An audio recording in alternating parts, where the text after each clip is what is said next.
I think the biggest thing is just the standard of the room, right? We've had some previous groups, over the past few years that continue to play at a high level. So the older guys pushing the standard. So when the new guys come in, they know what the expectation is. And so when it comes out, man, we give everybody reps. We try to mix up the groups to allow to see who can manage the load. But overall, man, it's about continuing to push each other and get better as a group. Coach was talking about last year in order to be aggressive and pressuring the quarterback, getting into the backfield, that they needed to see more man coverage, and didn't feel like necessarily that was the strong suit last year, but it looks like you might be in a position to play a lot of man this year. Is that a fair? Yeah, absolutely. I think we just have the depth, right? The greatest thing about offense, right, they run a fade and then they sub somebody else in and run another fade. Right? With DBs, a lot of back-to-back. So having the depth of guys that can play multiple positions, continue to move around, we want to stay more aggressive. And then just overall, our mentality, right? Front got to help the coverage got to help the front. We got to be close enough so quarterback holds it a little longer for those guys to do what they do. What kind of growth have you seen from Noel and Marcus? They're two guys that are out there on the corners in the spring a lot. What have you seen from them since the spring? I think the biggest thing, guys have played a lot of ball, right? So we talk about all the time playing above the neck. So taking that next level of ID and formations, pre-snap communications, not just to each other as a secondary, but talking to the inside backers as well and the outside backers that drop in the coverage. So that's the biggest thing for them guys, man. IDing things, playing a little faster, and get a jump on some plays. Seems to be a lot of position versatility with a lot of these guys. How do you determine whether a guy's better suited for safety, slot, corner, out of a group where guys could play multiple positions? Yeah, I think the biggest thing is just our fundamentals we focus on, right? Our movement skills, our change of direction stuff, as well as the process of information, right? We do a good job of meeting together, right? The whole back end to really talk through the information so you can kind of see how a guy processes it. And then when we get out here, that's the best thing about practice, man, trial and error. Give some guys some reps, see how they're picking it up, or is it they're not comfortable in one spot versus the other. A lot of new guys were in the spring, and now you've got Wagner and Yates coming in too. Yeah. How fast are they picking things up? They're doing good, man. Those are high-level football players, man. They've played early in their careers and even coming out of high school. Guys that we recruited out of high school, so they're very familiar with us as people and know what our expectation is. So they're finding their way. And again, man, it's a testament to the older guys. Like, it doesn't matter who you are, you come in, we learn each other, we get familiar with each other, and we push each other to be our best. Who's the fastest guy in the secondary? I'm not going to get in that debate, but there's a couple guys that's definitely jockeying for it, man. I think Marcus Harris is really pushing the needle, man. Noel has put up some good times, man, stretching. Lou Hearns, Isaiah Crosby, man, Craig, everybody's pushing to try to claim that title. So I try to let them battle it out. I tell them, whoever get the first pick six, that's who's the fastest. Coach, big difference in the defensive backfield depth this season versus last season. A lot of guys came in the spring and really got acclimated quickly, and then you brought in some real good talent in the fall too. How are you guys meshing as a room? Yeah, I, first and foremost, want to thank God and thank Coach Wilcox for the opportunity to be a part of the staff, and thank Coach Watson for allowing me to be an addition to the room. And I think our job as coaches, first and foremost, is to invest in our young men, right? and to pour into them in a way in which we will pour into our own children. And I think that's what has allowed for us to have the camaraderie in the room, right? I think everyone feels valued. I think everyone feels love. And I think the guys in general in the room, they do a really good job in acclimating and bringing new additions in and making them feel like they were already a part of the room. And in order to play at this level, to be able to compete at this level, you have to have a significant amount of depth. The game that we play, the game that the guys play, is a physical game. It's a taxing game. And, there could be any moment where somebody's name or number is going to be called. And, the guys took it upon themselves to, build that accountability in the room. And it really has carried on to coming out here to practice and seeing everybody compete. And that's the thing, we believe in competition. That's one of the things that we emphasize in our room is being able to compete. Because when we step out in the field on Saturday, we're going to be competing to get some of the best. And so it starts in the room, and we bring it out here to the practice field, and hopefully it translates to Saturday. Typically, unless there's a lot of graduations, are guys going pro, there's got to be 3 or 4 guys that are just clear-cut starters. But you can look at that DB room and see 8 to 10 guys that could legit start. How do they sort that out? Yeah, I mean, it makes Coach Watson and my job quite challenging, to be honest. But I mean, that's what we want. You know, the rooms that we've been fortunate enough to be a part in our coaching career. That's what those rooms look like. And so, you know, we're extremely grateful that we've been able to take that next step as a unit to be able to help the team ultimately. And so, you know, we always believe it sorts itself out. And at the end of the day, you know, we do a really good job at tracking production. We do a really good job at tracking assignments, you know, technique in terms of evaluating from day to day. And it's on the players to be able to, you know, make sure they're locked into their job responsibility, and at the end of the day, go out there and just play football. And the best players are going to see the field. And you know, we're always, you know, bugging Coach Sherman about finding ways to get extra DBs on the field, but you know, we're just trying to do our part to be able to help the team. Who makes the call on substitution during a game?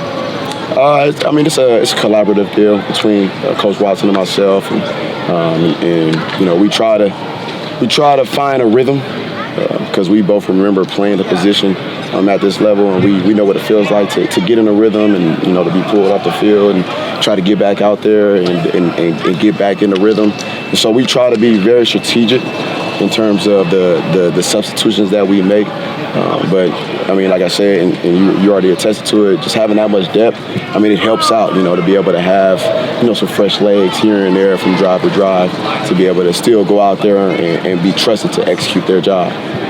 What are your thoughts about the challenges this wide receiving room is presenting with your guys in coverage? Yeah, I think Coach Toller, I think Coach Blesh, I think Coach Wilcox, and even our recruiting staff did a really good job at bringing in more talent in that room to not only help make the team better, but to help make us better as well. But they've done a really great job at bringing in guys that have, you know, different strengths. Right.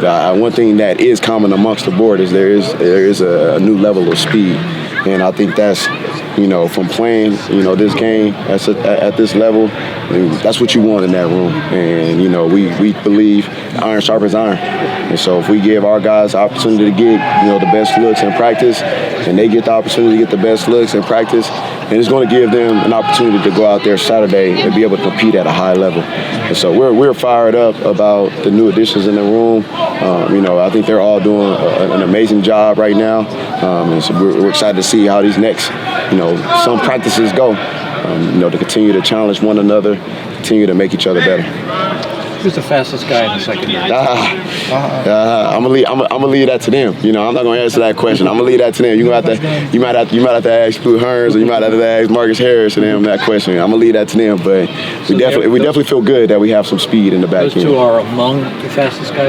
Yeah, I mean, you know, look, they might look at me sideways if I start saying that nobody else, you know, wasn't at the top list. So, you know, like I said, I'll leave that to them. They'll be the ones that be able to respond to that question. I have a question. There was a decent amount of zone last year. Do you feel like you have the horses to run a lot more man this year?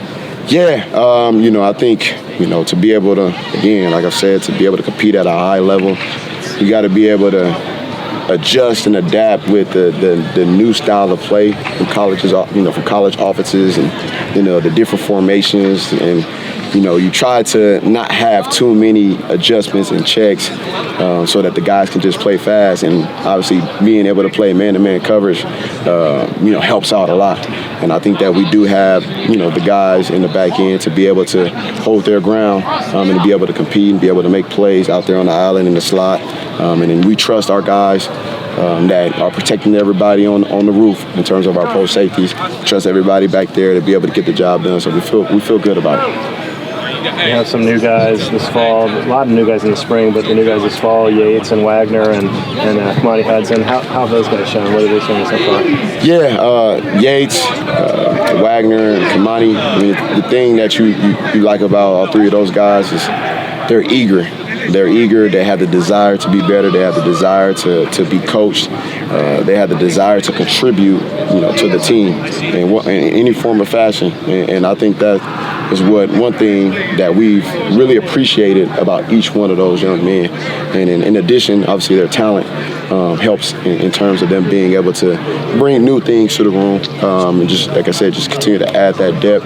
But we've been, pleased with where they're at in terms of, these first 6 practices and, being able to get acclimated with the system. I mean, it's rare that, you see them out there making the same mistake twice. They're really coachable young men, and I think that our room does a great job at, bringing everybody in and helping them get acclimated with the system. Guys like Craig Woodson, guys like Lou Hearns, Miles Williams, those Noah Williams, those guys did a really good job when they got here this summer, teaching them the ways, what the standard is of the room, and holding them accountable. And that's how they've been able to come out here and contribute past 5-6 practices without looking like,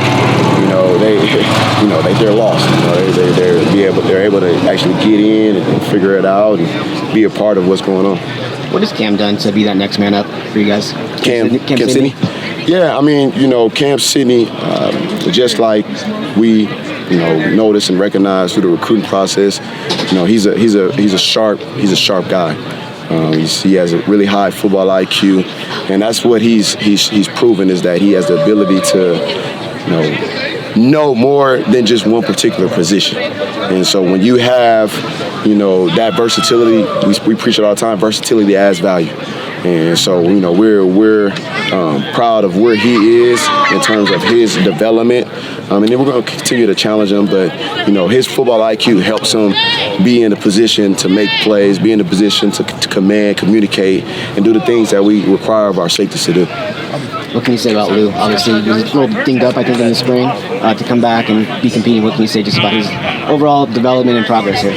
Yeah, I mean, one thing about Lou is he's his toughest critic. He's his toughest critic. We can be, pretty critical in terms of some of the things that, he needs to work on, things that he needs to fix, or strengths that he needs to improve. At the end of the day, he's his toughest critic. So he's always going to be hard on himself. But, these first 5-6 practices, man, we like where he's at. We like where he's at. We like where he's at mentally. We like where he's at as a leader in the room. He holds everybody to a standard, and it showed today, being able to slide him around, move him in different positions today, and it was good to see that, and that just lets you know it's a testament to his maturity, his maturation throughout the years, and he's going to be a great asset to this team.